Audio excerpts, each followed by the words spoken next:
Aleluya. ¿Estáis felices? ¿Seguro? ¿Con ganas de escuchar la palabra? Vamos a ella, hermano. Juan capítulo 4, versículo 46 al 54 dice así: vino pues Jesús otra vez a Caná de Galilea, donde había convertido el agua en vino.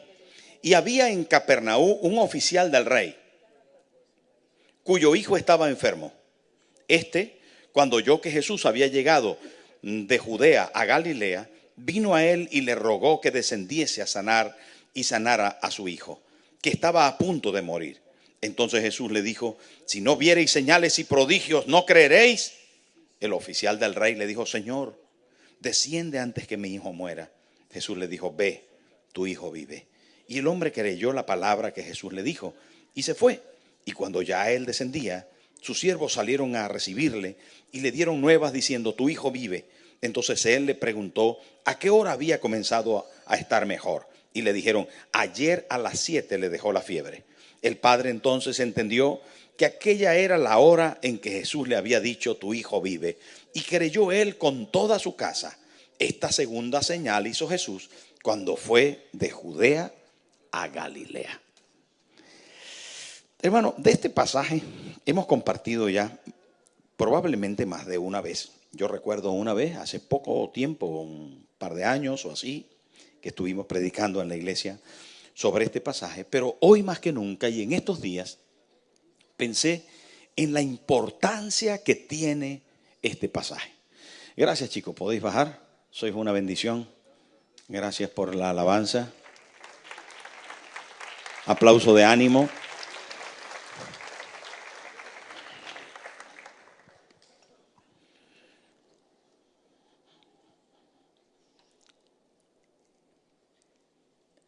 Es que son días en que la Biblia debe hacerse práctica para nosotros. Donde la Biblia, hermanos, debería ser nuestra guía de fe y de conducta. Y si no es así, pasa a ser mera tradición, algo sin significado o algo que solamente cuenta en lo tradicional. Y no puede ser así, porque la Biblia vino para gobernar nuestra vida siendo la palabra de Dios. Ella tiene que ser la brújula que nos orienta en el camino. Tiene que ser la Biblia, hermano, la palabra de Dios. Entonces ella tiene que poseer nuestra vida. Tal como Jesús posee nuestro corazón, así tiene que su palabra poseer nuestro corazón, nuestra mente, nuestro espíritu. La palabra se reveló a los hombres. La Biblia dice que en el principio era la palabra era Dios, y esa palabra se hizo carne y habitó entre nosotros. En el principio era el verbo era con Dios y ese verbo era Dios y ese verbo habitó entre nosotros y vimos su gloria. ¿Qué quiere decir eso? ¿Qué quiere decir eso? Que en el principio estaba Dios, pero era un verbo, era una palabra. Era una palabra, porque Dios es espíritu. Y entonces en el principio lo que había era una expresión, una palabra. ¿Y cómo puede imaginarse uno que exista una palabra? Pues bueno, no lo sé, póngale cabecita y manitos o póngale una gran boca e imagínese que en el principio remoto no habían orejas ni ojos, sino que había la palabra. Y esa palabra un día creó, dijo: hágase los cielos y la tierra, y se hicieron plof. ¿Me entienden? No es un tornillito que estaba por el espacio sideral que se encontró con una tuerca y comenzó a armarse algo. No es así. Eso es muy complicado de entender. Es más fácil entender que Dios existía y que Él tenía una palabra y de que por su palabra se hicieron los cielos y la tierra. Así lo comenta la Biblia. Pero esa palabra un día se encarnó. Esa palabra se encarnó y se hizo Cristo la palabra. Él era la palabra. Él era el verbo hecho carne y habitó entre nosotros y vimos su gloria. gloria como del unigénito del Padre. La expresión, la voz de Dios se hizo hombre. La voz que en algún momento había dicho, hágase los cielos y la tierra. La voz que había dicho al pueblo de Israel, caminad por estos mandamientos, haced estas cosas y viviréis. Esa misma voz un día dijo, me voy a hacer carne. Y nació Jesús en la tierra como hombre. Él era la palabra. Y en Él estaba la vida. Y la vida era la luz de los hombres. Yo no sé si alcanzáis a comprender este asunto, pero es bien profundo e interesante. A razón de que cuando hablamos en este pasaje, nos damos cuenta de que Jesús quería siempre orientar a su pueblo en relación a lo que debía creer y cómo debía vivir. Allí aparece en este pasaje la primera cosa, una necesidad humana. Un oficial del rey, una persona de altos cargos en la casa real, que servía al Herodes de aquel momento, servía al César de aquel momento. Hermano, aquel hombre importante tenía una profunda necesidad. No importa el grado de capacidad intelectual que tengas, o financiera, o moral, no importa el nivel en el que estés, todos los hombres tienen necesidad. Todas las personas de la tierra tienen necesidad. Y en este caso la necesidad que se presentaba era que su hijo estaba gravemente enfermo, a punto de morir. Y es que cuando surgen circunstancias difíciles en nuestra vida, es cuando más nos encontramos necesitados, débiles. Encontramos que no somos más que polvo y ceniza. Cuando vienen las circunstancias difíciles de la vida, es cuando nos damos cuenta de la fragilidad que tenemos. Cuando el médico dice, estás enfermo, si no te cuidas puedes morir. Hermano, cuando nos encontramos con la muerte, como en estos días, nos damos cuenta de que no somos tan importantes, ¿sabe? Que lo importante en nuestra vida es el Señor. Y este oficial del rey se dio cuenta de que no era nada importante y que se le iba de sus manos su hijo. Cuando se enferman las personas mayores, pues casi estamos habituados a eso. El cuerpo se va desgastando, la vida va consumiendo a los seres humanos. Pero cuando se enferma un niño, cuando ves a un niño sufrir, tener dolores, cuando ves a una persona, a un infante, pasar por una circunstancia difícil, sus padres se desesperan. Se desespera la madre con el bebé que le da cólico y que está llorando desaforadamente. Se desespera la mamá, dice, ya se me va. Y no es más que un cólico.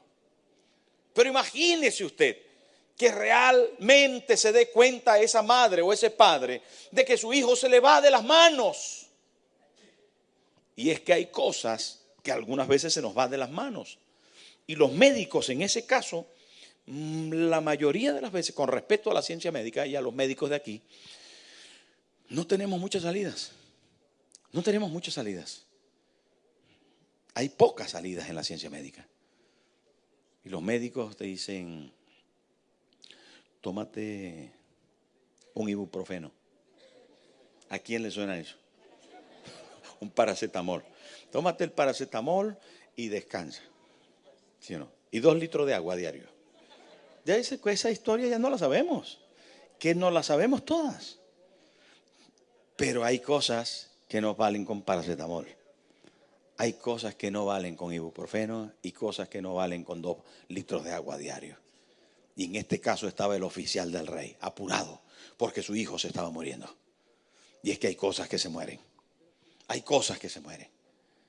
Hermanos, hay ilusiones, hay esperanzas, hay empresas, hay negocios que se mueren. Hay circunstancias que nosotros queremos que no se nos mueran, pero cada día están peores.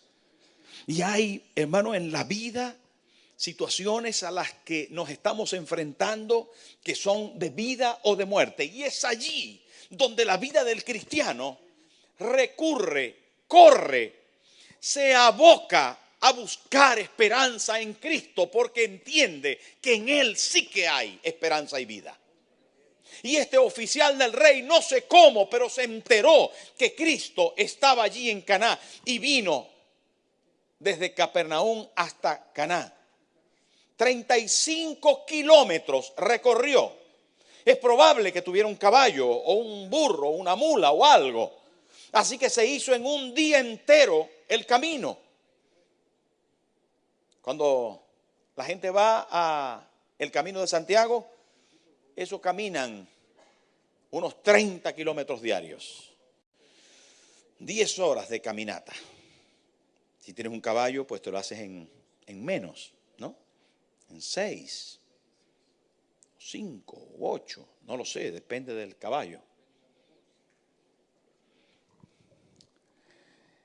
Pero les quiero decir que se ocupó un día entero en recorrer llano y montaña, en atravesar algunos ríos y en pasar varios poblados.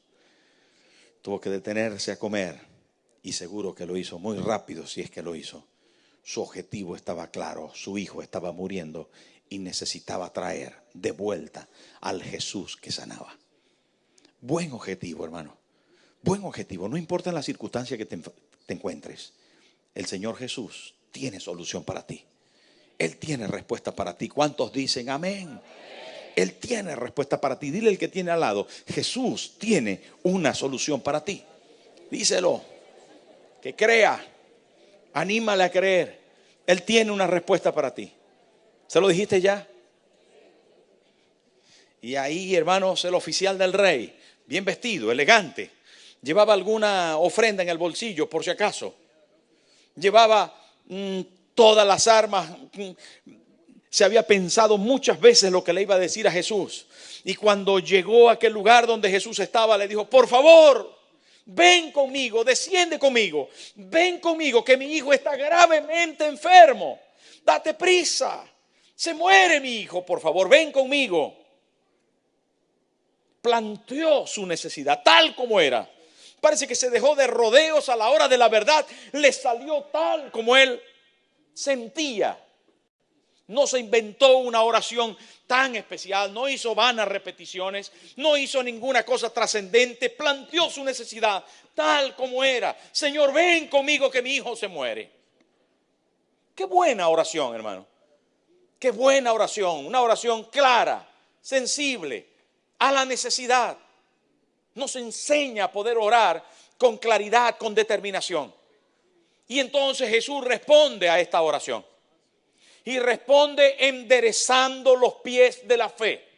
Responde, hermano, de una forma tan importante que vale la pena que veamos otra vez.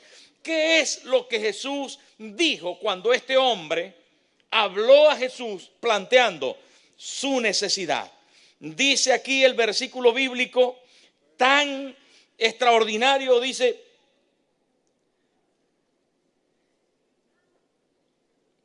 le rogó que descendiese y sanase a su hijo que estaba a punto de morir. Entonces Jesús le dijo, ¿preparados para escuchar lo que Jesús le dijo? Si no viereis señales y prodigios, no creeréis. ¿Qué es eso? Viene un hombre de 35 kilómetros de caballo o de burro o andando, como fuera. Viene un señor con cara de desesperación y le dice: Señor, por favor, ven conmigo, que se me está muriendo mi hijo. Ayúdame. El hombre es oficial del rey, no es cualquier pelagato. El hombre es un oficial del rey, hermano. Se presenta allí, se humilla el hombre, le pide por favor que venga con él, y Jesús dice: si no viereis señales y prodigios, no creeréis. Pobrecito, está desesperado. Pobre hombre, ¿no lo ves que está sufriendo?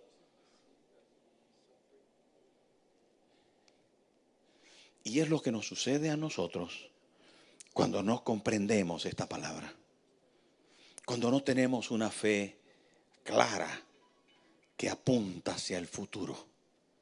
Jesús quiere desarraigar todo lo negativo que la fe pudiera tener, en este caso, en la vida de este hombre y en la vida de todos los oyentes. Hermanos, no podemos mezclar la fe directamente con los milagros y los prodigios.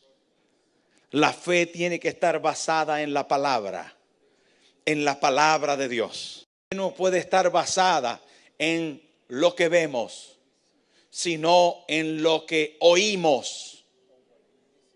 Es pues la fe, la certeza de lo que se espera, la convicción de lo que no se ve. Y hermano, la fe viene ¿por qué? Está ligada al oído, no a los ojos. Está ligada al oído. ¿Por qué? Muchas veces, hermano, nuestra fe está basada en lo que vemos. Si vemos un grupo de hermanos grandes, entonces sí, aquí sí. Si vemos un grupo de personas que están danzando o están recibiendo un milagro, entonces sí. Si vemos a un cojo que le creció la pierna, entonces ahí sí. Pero la palabra de Dios enseña que en los últimos tiempos, hermano, vendrán personas que harán señales y milagros de parte del diablo para confundirnos. Que en los últimos tiempos habrán señales en el cielo de parte del anticristo. Atención, nuestra fe no puede estar basada en lo que vemos, sino en la palabra de Dios. En la palabra de Dios. Es muy importante. Y Jesús dijo a aquella persona que estaba pidiéndole aquel favor, y a todos los que estaban allí dijo: si no viereis señales y prodigios, no creeréis. Y es que algunos de nosotros solamente creemos por lo que estamos siempre mirando. Y en algún caso por lo que estamos sintiendo. Ay, es que cuando cantó el hermano o cuando el pastor predicó, yo sentí algo y ahora sí que creo porque sentí. No es así, hermano. Nuestra fe no puede estar basada en las experiencias personales, sino en la santa palabra de Dios. En lo que Él dijo que ha hecho y lo que dijo que hará. Lo que Él dice que es. Lo que representa para nosotros, lo que Él es en nuestra vida. Él murió en la cruz del Calvario, derramó su sangre y dijo que todo el que en Él cree será salvo. Entonces nosotros creemos esa palabra, que por sus llagas hemos sido curados. Entonces nosotros creemos esa palabra, que nosotros vamos a ser provistos en su nombre. Entonces creemos esa palabra, creemos la palabra. Dice que un día le veremos cara a cara. Creemos esa palabra. Creemos que el Espíritu Santo está con nosotros. Creemos que la fe mueve las montañas. Creemos que las cosas se van a dar al lugar porque Él lo prometió. Y ahí está Jesús corrigiendo a aquel hombre. Si no viereis señales y prodigios, no creeréis, porque hay que creer a pesar de. Y he allí una fe fuerte, firme, sincera, profunda. He allí una fe que vale la pena, hermano. No una fe que vive del sentimiento momentáneo, de la emoción del momento. ¡Ay! No, hermano. No, porque van a venir momentos duros donde nosotros tenemos que confiar en su promesa. Mirar a Abraham, hermano, cuando salió. Dice que salió de Ur de los Caldeos sin saber a dónde iba. Y se fortaleció en fe, como viendo al invisible. ¿A quién veía? Pero si al invisible no se ve. Pero ¿cómo va a ver al invisible si no se ve? Si es invisible. Esa es la fe de nuestro padre Abraham. Caminando firme hacia un lugar donde él sabía que existía, pero no lo veía. Es terrible, hermano, cuando nosotros decimos: Señor, por tus llagas he sido sanado, pero me duele un poco todavía. ¿Sí o no? Seamos sinceros, hermano. Señor, yo sé que tú me vas a proveer. Yo sé que tú me vas a proveer de dinero. Y está tocando a la puerta el dueño del piso. ¿Cuándo me pagas? Es allí donde la fe tiene que hacerse firme y creer y confiar y declarar y caminar como viendo al invisible. Caminar por fe esperando que el Señor nos conteste. Y cuando hablo de caminar, hermano, Jesús le dijo a ese hombre: ve, tu hijo vive. Ve, tu hijo vive. Fue la palabra de Jesús. ¿Cuál es la palabra de Jesús para nosotros hoy, en las circunstancias que nos encontramos? Ve y sé sano. Ve y sé provisto. Ve y sé libre. Ve y sé ayudado. Ve y sé feliz. Ve y comienza a hacer lo que has propuesto. Ve, eso le dijo Jesús a aquel hombre. Ve, porque tu hijo vive. Y el hombre se dio media vuelta, impresionante, y comenzó a caminar de vuelta a encontrarse con su hijo. He allí el camino de 35 kilómetros, pensando qué habrá pasado, pero confiando su palabra es suficiente. Y ese tiene que ser el camino de nuestra vida cristiana. Su palabra es suficiente. Él lo hará. Él lo hará. Él lo hará. Él lo hará. Él lo hará. Hermano, ¿cuántas veces se nos pasó por la mente alguna duda al respecto de lo que Dios prometió que iba a hacer con nosotros? Nos encontramos en la realidad de decir: ¿cómo es posible? Pero si todo me parece horroroso. Va a peor el asunto pastor. ¿Cómo? Y no nos damos cuenta, hermanos, que hay un sacrificio que ya se hizo para marcar un final del asunto hermoso, perfecto.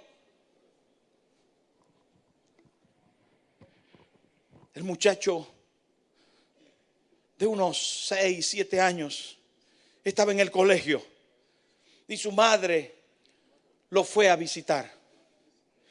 Solamente que su madre tenía un parche horrible en el ojo, porque no tenía un ojo, le faltaba un ojo, y los niños, cuando la vieron acercarse a su hijo, todos los niños crueles se burlaron de él. ¿Cómo puede ser?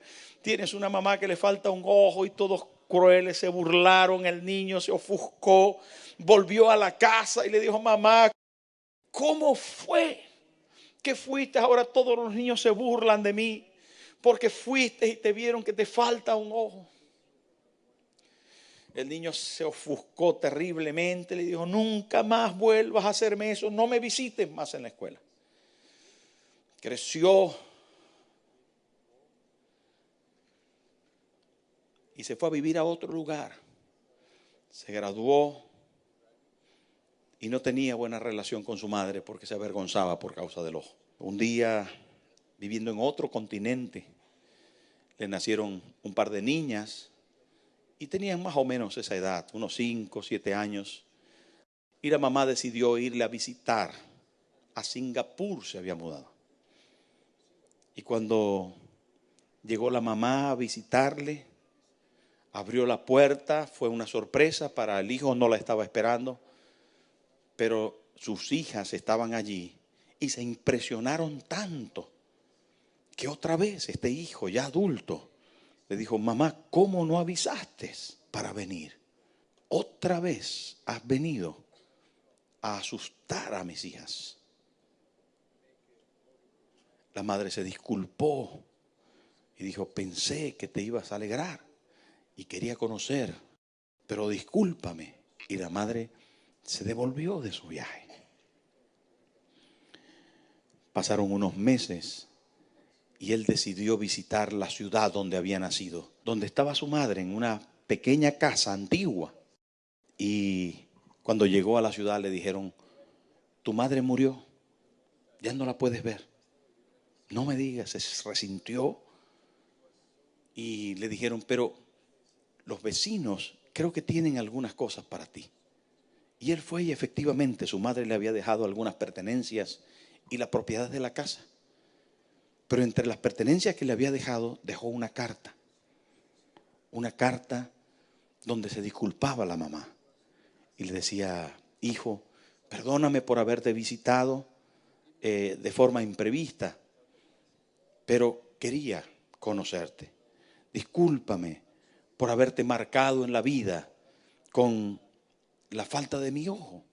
Pero quiero contarte que cuando estabas muy pequeño sufriste un accidente terrible y no quise que crecieras sin un ojo que te faltaba y te lo doné yo.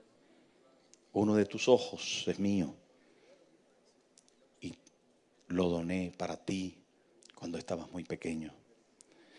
Hermano, cuando leí esta historia tan sensible, me conmovió pensar que muchas veces no nos damos cuenta de que Dios nos dio su palabra para garantizar que nosotros pudiéramos tener un futuro firme, de esperanza, de luz, de claridad, de verdad, de amor. Él garantizó con su palabra que nuestro futuro de felicidad y plenitud. Pero necesitamos abrazar su palabra como verdadera. Necesitamos abrazar su palabra y caminar por la vida con paso firme, potente, sabiendo que nos dirigimos hacia nuestra victoria.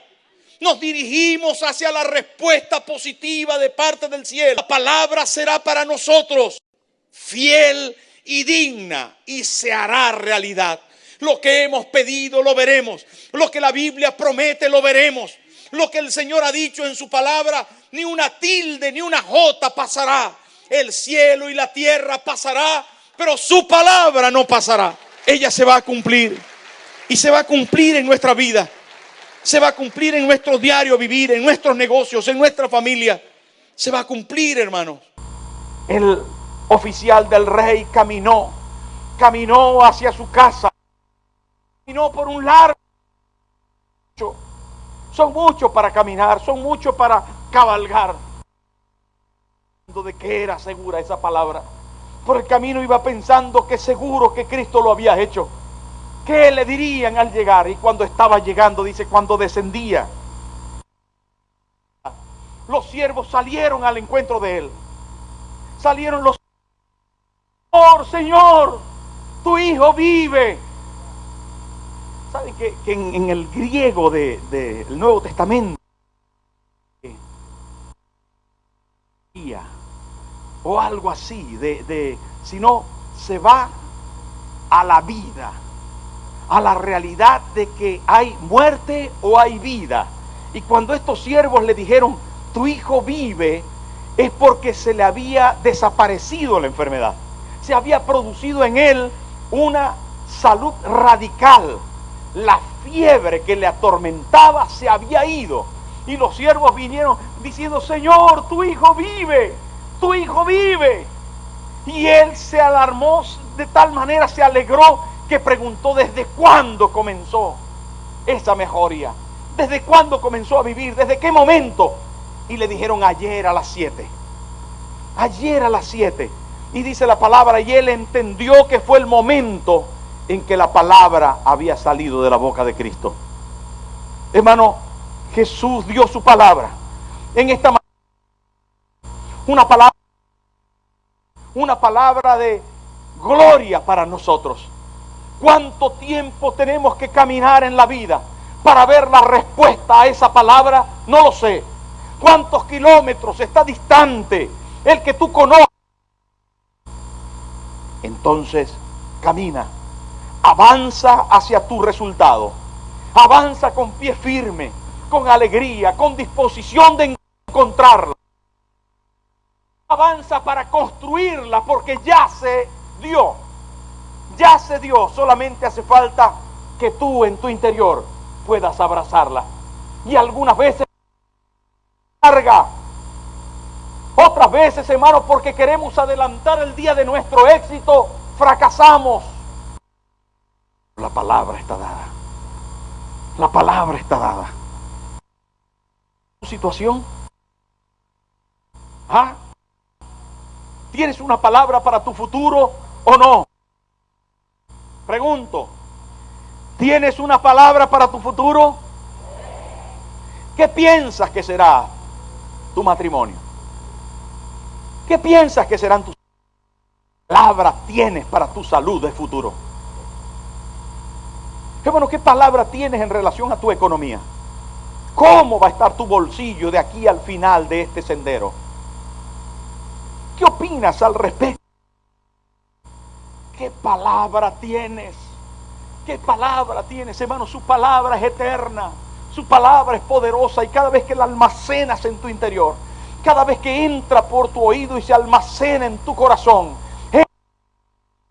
sean firmes, que tus pasos sean hermosos. Saben que cuando el salmista David pensó en el camino que tenía que transitar y quiso guardar su corazón, dijo: en mi corazón he guardado tu palabra para no pecar contra ti, para no tenerme firme en la ruta que tú me has trazado. Hermanos, su palabra tiene autoridad. A su palabra se sujetan los demonios. A su palabra las cosas cambian. Cuando dices la palabra, hermano, por la palabra, Dios dijo y se hizo. Las palabras de Dios son creativas. Así que cuando de la novela, de la historia de otra persona, en vez de estar hablando de los fracasos de la gente, suéltala en el nombre del Señor. Para tremenda. Oh, un camino que recorrer. Pero la respuesta fue: hijo, vive. Última cosa tan bonita, porque después de tu hijo vive hay un punto. Él con toda su casa. Y creyó él con toda su casa. ¿Qué creía? Se dio la vuelta. Pero faltaba que creyera su casa. ¿Cuál es tu casa, hermano? Tu familia, tus hijos, tu esposa, tu esposo, tu hermano, tu padre, tíos, primos, familia. Hermano, tu casa, ¿dónde están? Piensa por un momento. ¿Dónde están? Ellos van a creer cuando vean tu reacción. Van a creer. Ellos van a creer. No van a verte como alguien voluble. Dice: bueno, este no se sabe qué va a hacer después. Ya veremos. Porque a veces sí, a veces no. Crea la palabra, pero a medias tintas. Ahora que está pasando, mírala, cómo se está comportando, cómo le vino el tiempo de dificultad. Ya la Biblia no la tiene en la mano. Ya no hace lo de la Biblia. Oh, qué pena es eso, hermano. Es que está pasando por un momento. No, se cayó de la moto, ya no pudo venir al culto. Ya no predica. No le fue bien el negocio, no. Tocó a la puerta la desgracia de la economía. Se quedó sin trabajo. No. Pero dice: creyó él. Y toda su poderosa llevó la palabra a los suyos. Impactó a sus hijos, impactó a su esposa, compañeros de trabajo, todos los oficiales del rey. Y no era fácil. Hermano, estaba ahí en la gana, adoraba a otros dioses. Pero este señor creyó con toda su casa. A pesar de todas las circunstancias que se podían crear en medio del imperio romano, servir a Cristo era todo. ¿Sí o no?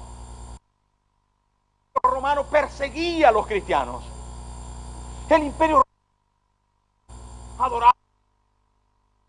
Pero él ahora decidió con toda su casa. Arriesgó su vida. Él y su casa servían al Señor.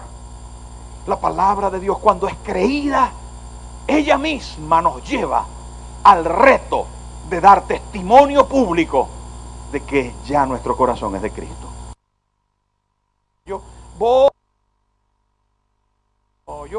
Bueno, así funciones, pero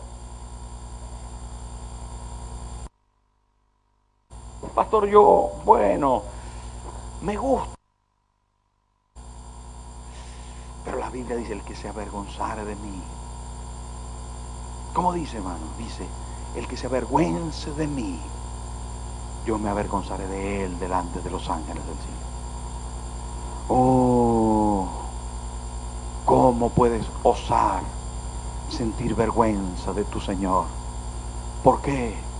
Porque sus manos están traspasadas, porque sus pies están horadados, porque su espalda está en una cruz. ¿Por qué? ¿Por qué te avergüenzas, hermano? Porque te pueden llamar fanático y alguna cosa que te puede herir. Lo hizo por ti, para que las tuyas tuvieran la virtud de hacer, de construir. Sus pies fueron horadados para que pudieras caminar en su senda, su costumbre, para amarte y darte la salvación y la vida eterna. Hermano, no nos podemos avergonzar de Él. Lo hizo por ti. Lo hizo por ti. Creer a su palabra, de abrazar su palabra y de caminar en la senda que nos lleva a la victoria, a las buenas nuevas de que hay vida en Cristo. Vive conmigo. Cierre sus ojos, no se entretenga, cierre sus ojos ahora mismo. Cierre sus ojos y mire al Calvario si tiene que mirar adentro algo. Mire, hombre, y habitó entre nosotros la palabra que da en abundancia. La palabra está aquí hoy y la palabra te llama a reflexionar. La palabra te llama. La palabra